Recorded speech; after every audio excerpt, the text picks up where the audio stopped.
right now on Justice. I have to say that Senator Tim Kaine is everything Donald Trump and Mike Pence are not. She's got that right.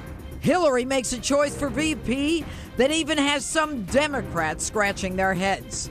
I talk with one of them tonight about Tim Kaine and his questionable record, plus explosive new evidence. Did the Democratic Party plot against Bernie Sanders to help Hillary? And where have we heard that one before? We are in a rigged system. And later, see what happens when street justice rolls into Cleveland with bikers out to support Donald Trump. Does he know how to do this? Justice starts now. Hello and welcome to Justice. I'm Judge Jeanine Pirro. Thanks for being with us tonight. First, my opening statement. Now, which America is it that you see? It's real simple, and it's not about your eyesight. Our convention occurs at a moment of crisis for our nation. The attacks on our police and the terrorism of our cities threaten our very way of life. Any politician who does not grasp this danger is not fit to lead our country. And within hours, our president, as he stood with Mexican President Enrique Peña Nieto, comes out and says this. This vision of violence and chaos everywhere doesn't really jibe with the experience of most people. Strangely injecting himself into a presidential race, the president actually said Donald Trump's vision of America was wrong and says there's much less violence in America than 20 or 30 years ago. Now, I don't want to rain on your parade, Mr. President, but the number of firearms in the United States has doubled in the last 20 years. Maybe that's what's actually making us less violent. But I digress. And in a manner reminiscent of his reaction to the beheading of Americans, the president nonchalantly concedes, well, there might be an uptick in murders. Really?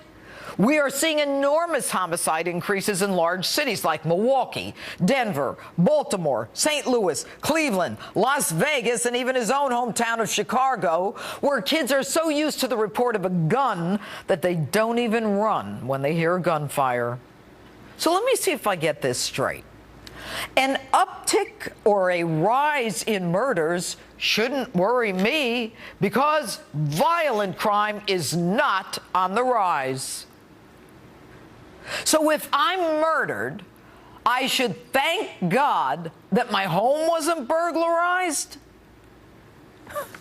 The president continues to paint a picture of birds chirping and children playing Ring Around the Rosie as Donald Trump recounts children murdered by criminal illegal aliens.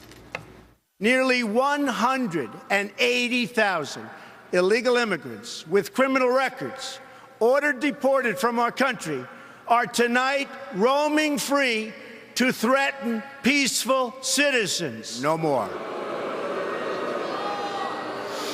One more child to sacrifice on the order and on the altar of open borders.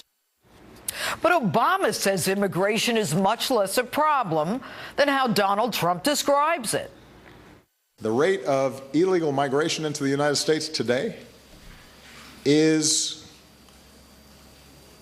lower by 2/3 than it was when Ronald Reagan was president.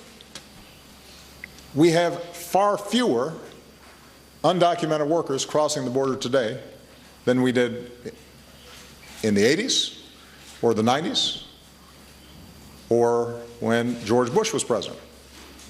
That's a fact. So the president disagrees with what Donald said also. Probably because pursuant to his policies, illegals with criminal records have been released from prison. But the president says that immigration is much less a problem than it was just 20 or 30 years ago. He says the rate of illegal immigration into the United States today is lower by 2/3 than it was when Ronald Reagan was president. He says it's a fact that we have far fewer undocumented workers crossing the border today than we did in the 80s or 90s.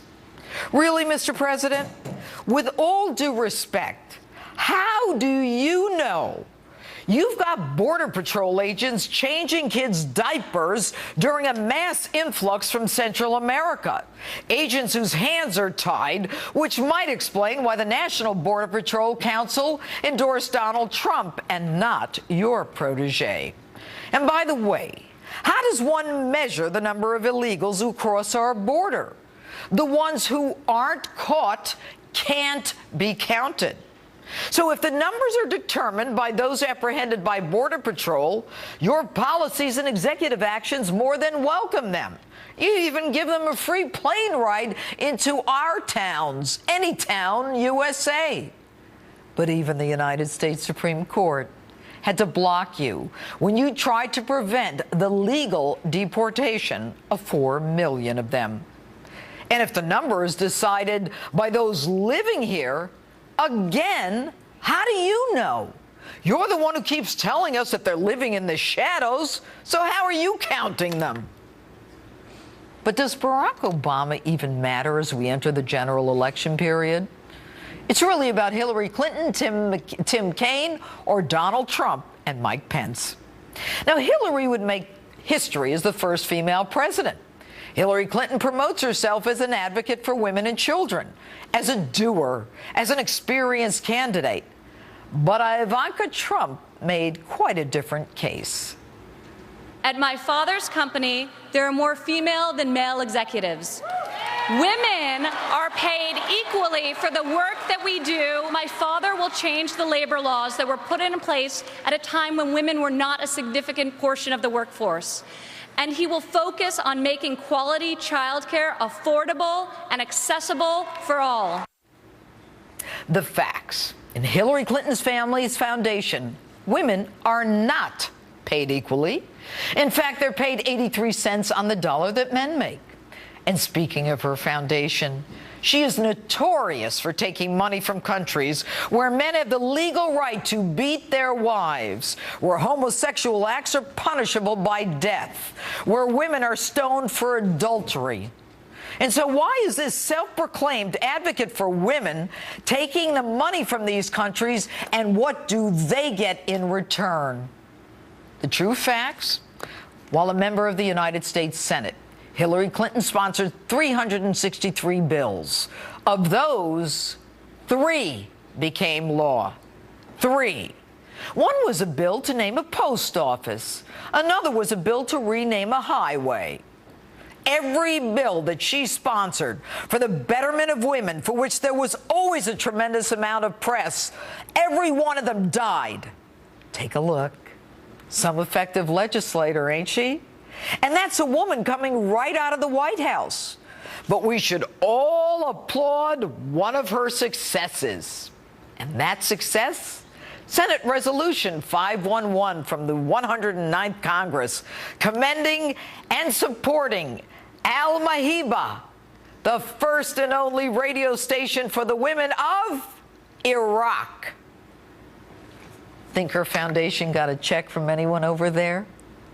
And as to Tim Kaine, the man who received $160,000 worth of vacations, clothes, tickets, while his successor, Governor Bob McDonnell, in the same state of Virginia, gets indicted and convicted of graft for gifts of $175,000, which conviction was overturned by the United States Supreme Court. I told you this before. The rules are different. The candidates have exact opposite opinions and positions. Someone is lying and someone is telling the truth. You've got a couple months to figure it out. And that's my open. Tell me what you think on my Facebook page or Twitter, #Judge Jeanine.